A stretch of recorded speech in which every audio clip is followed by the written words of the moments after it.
Novels हाँ हाँ है, तुम सबके पास है। फिर रेनेसांस है। चलो हम सिस्टमैटिकली देखें। एक्चुअली सीक्वेंस में सबसे पहले रेनेसांस आएगा, उसके बाद ही हमारे बाकी एजेस आते हैं, पर कोई बात नहीं, इससे कोई फर्क नहीं पड़ रहा। विक्टोरियन एज, जैसा कि हमने देखा, ऑन कर दिया वीडियो। विक्टोरियन एज जैसा कि हमने देखा था, इसके बिगिनिंग के दो डेट्स हैं। बिगिनिंग के दो डेट्स हैं। एक डेट है 1832 और दूसरा डेट है 1837। मान्यता 1837 को ज्यादा इसलिए है क्योंकि 1837 में क्वीन विक्टोरिया इंग्लैंड के सिंहासन पर आसीन हुई, इसलिए अपन बिगिनिंग डेट 1837 को ज्यादा मानते हैं और एंड इसका फिक्स्ड डेट है 1901, जब क्वीन विक्टोरिया की डेथ हुई। ओके, अगर आप कैलकुलेट करके देखोगे 37 से 1901 तो 60 साल के ऊपर हो गए। लगभग 74 साल इन्होंने शासन किया है। डायमंड जुबली बनाई है, 25 में सिल्वर जुबली, 50 में गोल्डन जुबली, 60 में डायमंड जुबली हो जाती है। 60 इयर्स इन्होंने क्रॉस किया है सिंहासन पर, दमदाम की ये। तो इनके एज में इंग्लैंड में लाइफ कैसी थी, तो हमें देखना पड़ेगा कि इनके एज में मुख्य घटनाएं क्या थी। सबसे पहले हम ये देखें कि औद्योगिक क्रांति आ चुकी थी। आप लोग सब हिस्ट्री के स्टूडेंट्स हो, जनरल नॉलेज करते हो। इंडस्ट्रियल रेवोल्यूशन आया और औद्योगिक क्रांति आई तो क्या हुआ? औद्योगिक क्रांति के आते ही गांव से लोग शहरों की तरफ भागे। गांव में लोग पहले दुखी थे, जिनके पास जमीन थी वो दूसरों से मजदूरी कराते थे, आधा पेट ही देते थे खाने को, मजदूर दुखी थे। जिनके पास जमीन नहीं थी वो दूसरों की जमीनों पे काम करने पे मजबूर हो गए, बीमारियों से ग्रसित रहते थे, अभाव रहता था, संसाधनों की कमी थी, बहुत दुखी इन लोगों की लाइफ थी, सुबह से शाम तक पिसते थे। जैसे ही औद्योगिक क्रांति आई, ये जो मजदूर वर्ग है इनमें एक आशा की किरण थी और इन्होंने अपनी आंखों में बहुत सुनहरे सपने संजो लिए। इनको लगा बस शहरों में फैक्ट्री और मिल लग रहे हैं, अपन जाएंगे वहां, अपन नौकरियां करेंगे, अपन मजदूरी वहां करेंगे तो अपने को खूब पैसा मिलेगा। उनको नहीं पता था कि वो जिस कुएं से निकल के जा रहे हैं और जिस समुद्र में जा रहे हैं वहां तो और भी बड़ी बड़ी मछलियां हैं जो उनको खाने को तैयार हो जाएंगी। और इसलिए इंडस्ट्रियल रेवोल्यूशन एक तरफ तो बहुत सारा विकास लाया और दूसरी तरफ इन लोगों के साथ बहुत बुरी बुरी स्थितियां भी रही हैं और आप सब उसके बारे में जानते हो। यू ऑल नो, है ना, मजदूर वर्ग जिसको हम पेसेंट क्लास कहते हैं, पेसेंट यानी किसान, इनके साथ कैसी बुरी परिस्थितियां हैं ये अपन ने अपने इंडिया में प्रेमचंद की कहानियों में आपने देखी है और आप जनरली भी यू नो अबाउट इट। तो इंडस्ट्रियल रेवोल्यूशन में सबसे खराब चीज ये हुई कि मशीनों ने आदमियों को रिप्लेस कर दिया। भाई जिस दिन आपने एक वॉशिंग मशीन आपने अपने घर में खरीद लिया, उस दिन क्या हुआ? 2 दिन की छुट्टी होगी, है ना। मशीन ने उसको रिप्लेस कर दिया। हाँ, तो इस तरीके से आप इसको बड़े पैमाने पे सोचो क्या हुआ होगा। तो इसलिए मशीनों ने इंसानों को रिप्लेस कर दिया। पहले भूखे मर रहे थे, अब तो बिल्कुल ही कुछ भी साधन ही नहीं था, जिसको जो मजदूरी मिल जाए वो ठीक है। तो बहुत हालत खराब रही है। इतना बड़ा गैप सोसाइटी में आया, अमीर लोग और अमीर होते चले गए, गरीब लोग और गरीब होते चले गए। ये लड़ाई बन गई दोनों के बीच। अब एक तरफ तो स्कूल्स, कॉलेजेस, एजुकेशन, ये सारा चल रहा है। अपने देश में क्या चल रहा है? अपने देश में क्या हो रहा है? गली गली में बीएड कॉलेज है, गली गली में एमबीए कॉलेजेस है। आप पूना में जाओ तो हर गली में एमबीए कॉलेज मिलेगा। आप अपने स्टेट में आओ तो हर गली में एक बीएड कॉलेज तो है। और कितने लोग कितनी आशा के साथ पढ़ने जाते हैं, और जब नौकरियों की बारी आती है तो फिर वो नौकरी एक होती है, उसके लिए लाख भाग रहे होते हैं। ये स्थिति इंग्लैंड में भी हुई। एजुकेशन के नाम पर खूब रिफॉर्म्स हुए, खूब पढ़ाई लिखाई हुई। मजदूर के बेटे ने ठान लिया कि अपन तो साहब बनेंगे सीधे, और अब वो तगारी नहीं उठाएगा। वो क्या करेगा? उसके थोड़ा को बता रहे हैं भाई मैं तो पढ़ूंगा और साहब बनूंगा, पर जो पहले से अच्छे अच्छे पढ़े लिखे उनके पास ही नौकरी नहीं है, तो तुम कहां से साहब बन जाओगे? अपनी कंट्री में क्या हुआ? एमबीए पास कर लिया साहब, पूना जाके एमबीए किया, नौकरी क्या कर रहे हो? रिलायंस के ऑफिस में फोन का बिल इकट्ठा कर रहे हो। एमबीए करके आपने ये किया जो आप बिना पढ़े लिखे भी कर सकते थे, थोड़ा बेसिक हिसाब किताब आ जाए तो कर सकते थे। यही हालत वहां पर बहुत बड़े पैमाने पे रही है, क्योंकि जो आप कर रहे हो और जो प्राप्ति आपको हो सकती है उसमें बैलेंस नहीं है। तो इंग्लैंड की स्थिति बहुत बहुत विषम परिस्थितियों से लोग गुजरे हैं। महारानी विक्टोरिया एक महिला थी और सख्त थी, सामाजिक नियम कानून के मामलों में बहुत सख्त थी। लड़कियां इतने बजे बाद घर से बाहर नहीं निकल सकती। लड़कियों का स्कर्ट जो पहना जाता है वो इतना ऊंचा नहीं हो सकता, उसकी एक लंबाई घुटनों के नीचे तक वो आनी चाहिए। बहुत सारे नियम कानून हो गए, है ना। तो एक तरफ तो इंसान अपनी आजादी मांग रहा था, और दूसरी तरफ उसको पता नहीं क्या क्या सपने दिखा रहे थे, और दूसरी तरफ कहां से दबा रहे थे। तो बहुत बहुत बुरी हालत हो गई। ऐसे में विज्ञान ने दस्तक दिया। विज्ञान ने दस्तक दिया तो फिर एक लहर दौड़ी, और लोगों को लगा कि अब कुछ तरक्की हो जाएगी। पर विज्ञान एक्चुअली होता क्या है? What is science? अपन सोचते हैं साइंस अलग है, धर्म अलग है। नहीं, ऐसा नहीं है। धर्म और साइंस एक दूसरे के पूरक हैं। आज अगर विज्ञान कुछ करता है तो वो किसके सहारे से करता है? प्रकृति के सहारे से करता है। अगर इलेक्ट्रिसिटी बनी तो क्या हुआ? इंसान ने पानी को अपने तरीके से कंट्रोल में लेना और उसको प्रोसेस करना सीख लिया। तो पानी तो आपका प्रकृति ही है। तो ले दे के प्रकृति, नेचर अपने आप में रिलीजन है, उससे परे हटकर कोई विज्ञान नहीं है। पर इंसान की समझ सीमित थी, तो वो क्या हुआ? अगर हम विज्ञान को इम्पोर्टेंस देंगे तो हम अपने धर्म और भगवान से दूर हो जाएंगे। तो लोग डिप्रेशन में चले गए। क्या करें क्या करें? विज्ञान को माने नहीं माने, तरक्की को माने नहीं माने, तो बहुत mental illnesses, depression. Victorian age में जितनी मेंटल इलनेस रही है कभी किसी काल में नहीं रही है।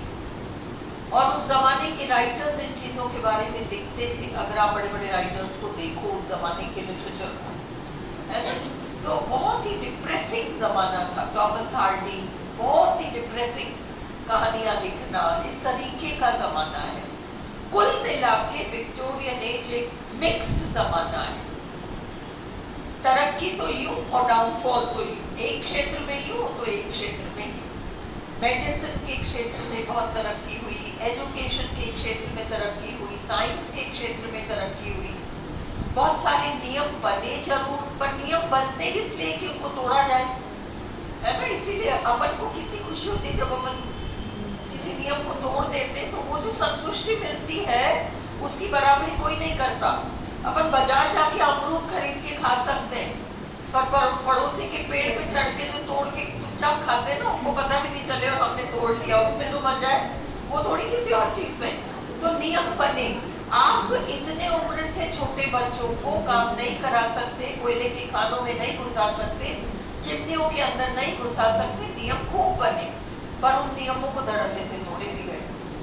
तो हाफ जनता बहुत तरक्की की तरफ थी और आधी जनता बिल्कुल ही गर्दिश में जा रही थी। This is the Victorian age. तो अब हम पढ़ें, the Victorian age lasted from 1837 to 1901. It was one of the most remarkable periods in the history of England. England के इतिहास में शायद ही ऐसा कोई युग पहले रहा हो। It was an era यानी युग of material progress, भौतिकवादी उन्नति का काल था। It was also a period of scientific advancement. वैज्ञानिक स्तर पर बहुत विकास हुआ। इंडस्ट्रियल एंड मैकेनिकल प्रोग्रेस, औद्योगिक और मशीनी स्तर पर तरक्की हुई। एक्सपेंशन, खूब विकास हुआ। एम्पायर बिल्डिंग, साम्राज्य विस्तार हुआ। But it was also a period of social unrest, सामाजिक स्तर पर बड़ी बेचैनी रही। And religious uncertainty, और धार्मिक स्तर पर अनिश्चितता रही। There was great development, बहुत विकास रहा in the fields of poetry, prose and fiction. कविताओं के क्षेत्र में, गद्य के क्षेत्र में, कहानियों के क्षेत्र में, फिक्शन, सब में विकास बहुत अधिक रहा। The Industrial Revolution, औद्योगिक क्रांति जो थी, ट्रांसफॉर्म्ड, इसने परिवर्तित करके रख दिया, transformed the agrarian economy. Agrarian यानी जो कृषि प्रधान अर्थव्यवस्था थी, एग्रीकल्चरल, कृषि प्रधान अर्थव्यवस्था जो थी वो परिवर्तित होकर एक औद्योगिक अर्थव्यवस्था बन गई। The Industrial Revolution, औद्योगिक क्रांति ने क्रिएट किया, तैयार किया the privileged class of capitalists, privileged class of capitalists, मतलब एक विशेष अधिकार प्राप्त वर्ग, कैपिटलिस्ट्स का, पूंजीवादी लोगों का। कौन थे ये पूंजीवादी लोग? Factory and mill owners, factory और मिलों के मालिक हु होल्डिंग वेल्थ, जो कि दौलत में लौट रहे थे। ऑन द अदर हैंड, दूसरे हाथ पर, it created the semi starved, आधे भूखे मरते हुए, एंड इल क्लैड, आधा बदन ढका हुआ, इल क्लैड, फटेहाल, क्लास ऑफ लेबरर्स, मजदूरों का वर्ग, एंड फैक्ट्री वर्कर्स, और फैक्ट्रियों में काम करने वाले लोग। ऑल्दो नेशनल वेल्थ इंक्रीज्ड, हालांकि राष्ट्र का जो स्तर था दौलत का वो बहुत अच्छा हो गया। It was not well distributed, उसका बंटवारा ढंग से नहीं हो पाया। The problems of society were brought to the surface, समाज की जो समस्याएं थी उनको समाज के सामने लाया गया, सरफेस यानी सबके नजरों के सामने लाया गया। By writers like Charles Dickens, Charles Dickens का खुद का जीवन बड़ा कठिनाई में बचपन का निकला है। फादर और मदर जेल में थे, कर्जा लेकर चुका नहीं पाए तो इसलिए जेल में डाल दिया गया, और 8 साल की उम्र में चार्ल्स डिकेंस जेल से निकलकर और एक फैक्ट्री में, जो केमिकल फैक्ट्री है, उसमें काला पोतते हैं बोतलों को और उसके ऊपर सफेद लेबल चिपकाते हैं, वो काम करके अपना गुजारा कर रहे थे। तो उन्होंने देखा है कि समाज में बच्चों के साथ क्या हाल होता है, अनाथ आश्रमों में कितना अन्याय हो जाता है। बड़े बड़े सेठ साहूकार दान देते हैं अनाथ आश्रमों को, और अनाथ आश्रम को चलाने वाले लोग खुद का पेट भर लेते हैं और बच्चों को भूखा मारते हैं। ये सारी चीजें चार्ल्स डिकेंस ने देखी हैं। कोर्ट कचहरी में कितना भ्रष्टाचार चलता है। लाइफ के हर पहलू को देखकर उन्होंने हर पहलू के बारे में नॉवेल लिखा है।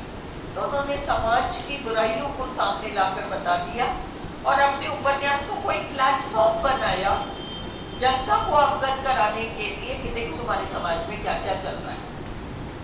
तो द प्रॉब्लम्स ऑफ सोसाइटी, समाज की परेशानियां were brought to the surface, समाज के नजरों के सामने लाया गया by writers like Charles Dickens, जैसे चार्ल्स डिकेंस नाम के राइटर, रस्किन नाम के राइटर, कार्लिल नाम के writer, John Ruskin, and Arnold, Matthew Arnold नाम के राइटर। आपने बीए फाइनल में डोवर बीच पॉइंट पढ़ी थी जिसमें उन्होंने वर्णन किया है।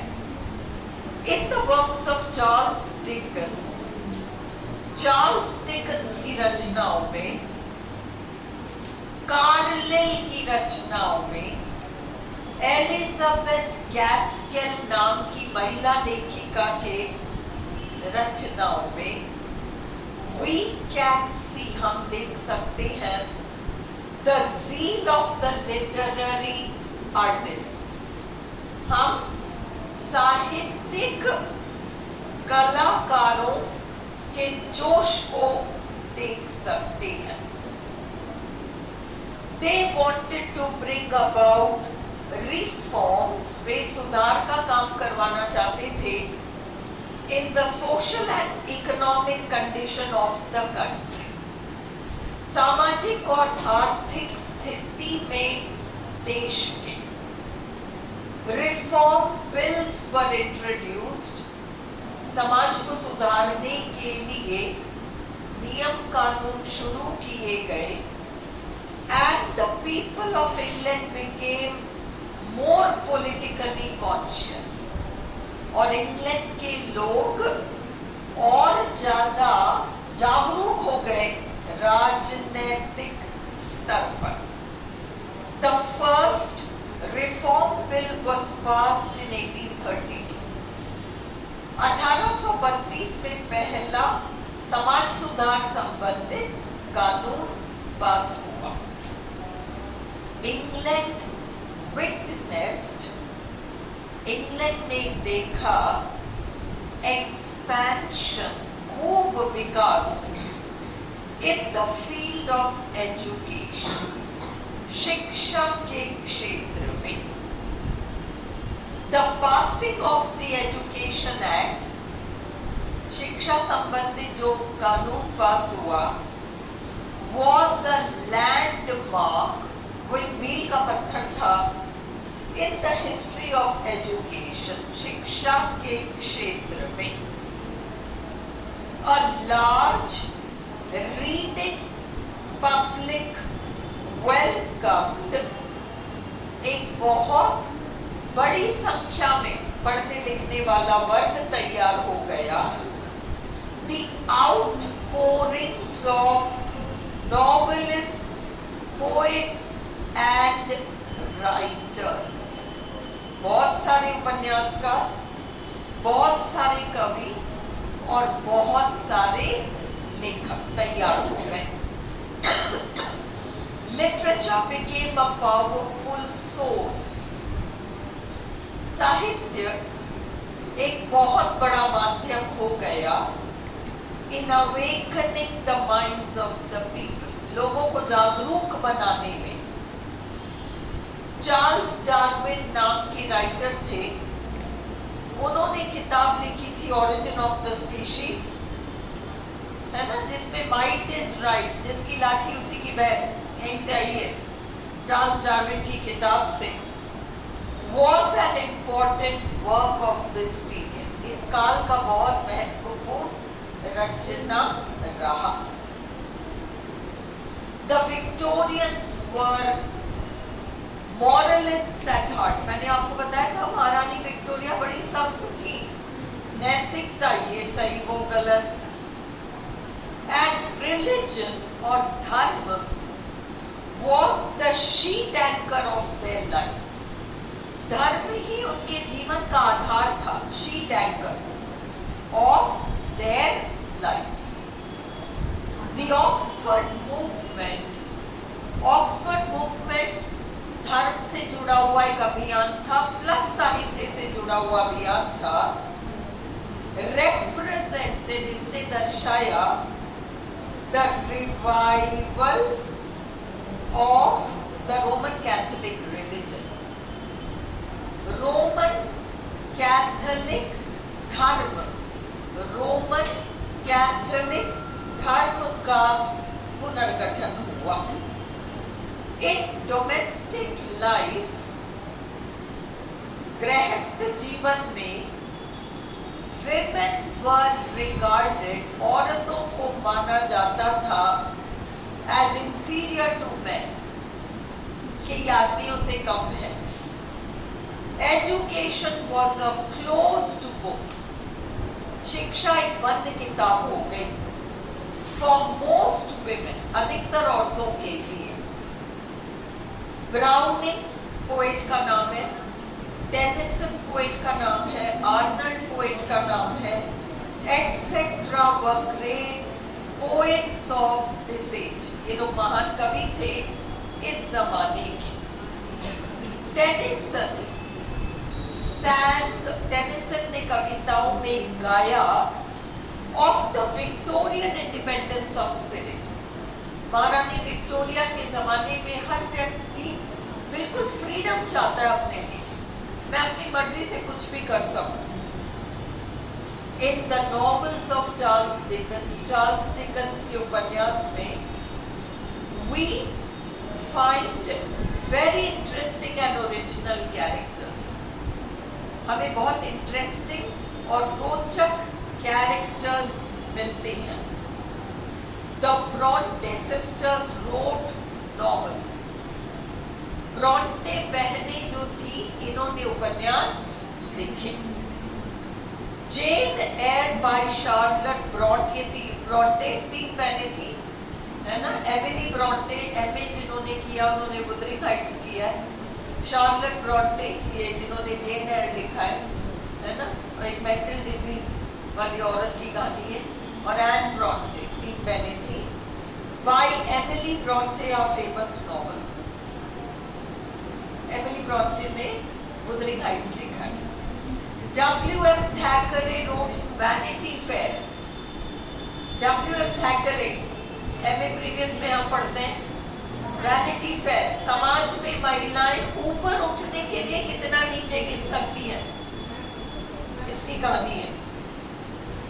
The vanities, घमंड, गर्व, दिखावा of society are exposed in this novel. इस उपन्यास में दर्शाए गए हैं. Thomas Hardy wrote novels about the Wessex region. Thomas Hardy ने वेसेक्स नाम के क्षेत्र के बारे में कहानियां लिखी हैं. Matthew Arnold was a great poet of this age. Matthew Arnold एक बहुत महान कवि थे इस युग के. And his poetry contains a note of pessimism. और उनकी पोइट्री में हमें निराशावाद दिखाई पड़ता है.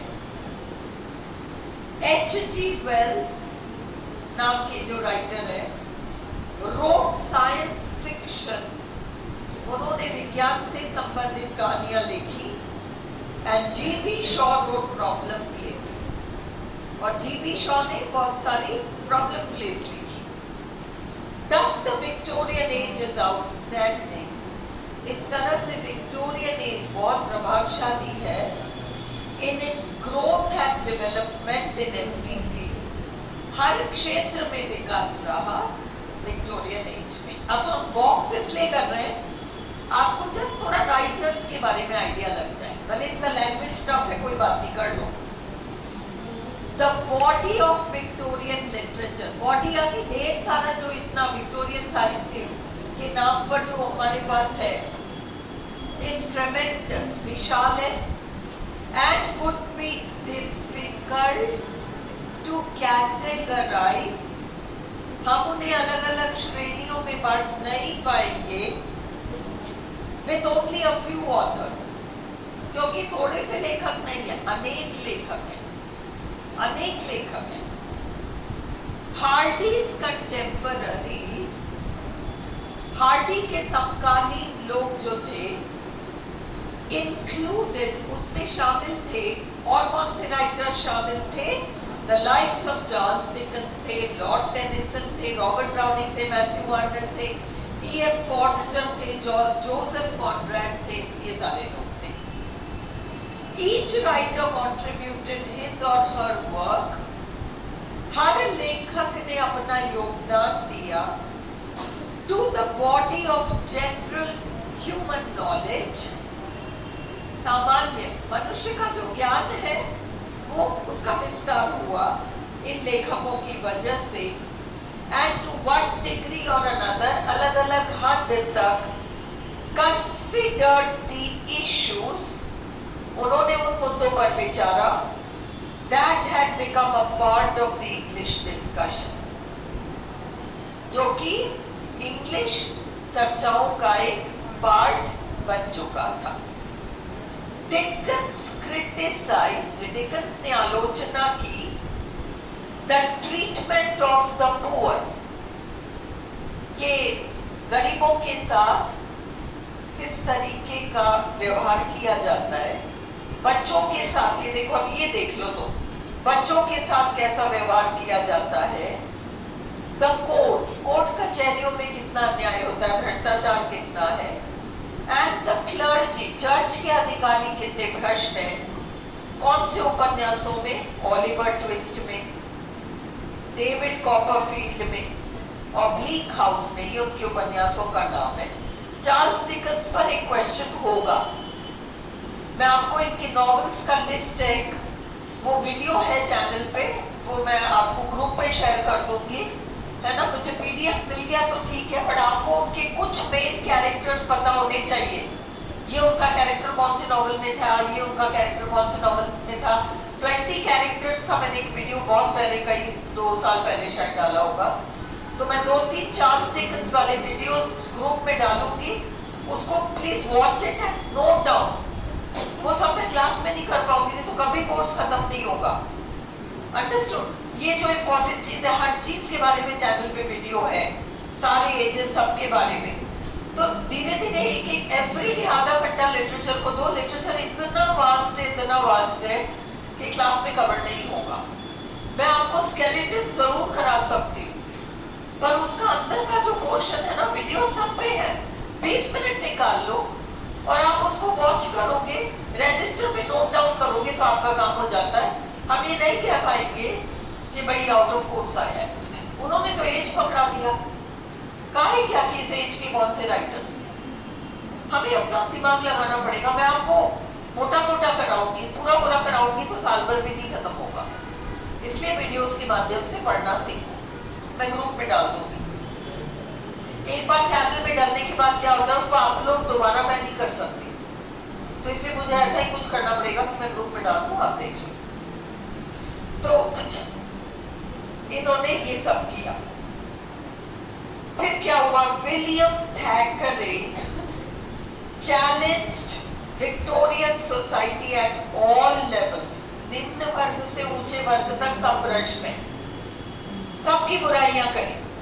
इन वैनिटी फेयर नाम के उपन्यास में द ब्रॉन्टे सिस्टर्स, ये ब्रॉन्टे बहनें जो है, Emily, Charlotte and Anne wove romantic elements, उन्होंने कुछ रोमांटिक एलिमेंट्स को उन्होंने तैयार किया with tragic heroines and heroes, उसमें tragic hero tragic heroine In Wuthering Heights, Jane Eyre and Agnes Grey. ये एग्नीस ग्रे ये भी एक नॉवल है इनका, एन ब्रॉन्टे का, है ना। वुथरिंग हाइट्स एमिली ब्रॉन्टे का है, शार्लेट ब्रॉन्टे का जेन एयर है, और एग्नीस ग्रे इनका है, तीसरी बहन एन ब्रॉन्टे का। Matthew Arnold took the discussion of worldly happiness versus religious faith। तो मैथ्यू आर्नल्ड ने इस पर विचार है, सांसारिक सुख या धार्मिक, स्पिरिचुअल या सांसारिक, किसको महत्व देना चाहिए। In his poems, The Scholar Gypsy, Dover Beach इत्यादि। टेनिसन्स In Memoriam बहुत लंबी कविता है, एन एपिक पोएम, महाकाव्य की शैली में, जिन्होंने अपने सबसे खास मित्र और होने वाले बहनोई आर्थर हेनरी हैलम की मृत्यु पर लिखा था। An epic poem on the loss of his dear friend Arthur Henry Hallam। Arthur, ये पता होना चाहिए आपको, Arthur Henry Hallam discusses, side में कहीं लिख लो, इसमें चर्चा की गई है intellectual and religious issues of the day, कुछ बौद्धिक और धार्मिक मुद्दे उस जमाने के। कॉनरैड, जोसेफ कॉनरैड नाम के राइटर ने लिखा, road on the psychology of guilt, ग्लानि पर, हीरोइज्म बहादुरी, एंड ऑनर मान सम्मान, in his novels gym and heart of darkness. अब मॉडर्न एज आज इसलिए मत करो कि ये बिल्कुल सेम सा लगेगा तुम्हें विक्टोरियन एज की तरह। मैंने नॉवेल्स के ऊपर आपको एक चार्ट टाइप बना के दिया, उसको एक बार खोल लो। नॉवेल्स है ना, ये चार्ट यहाँ देख लो। नॉवेल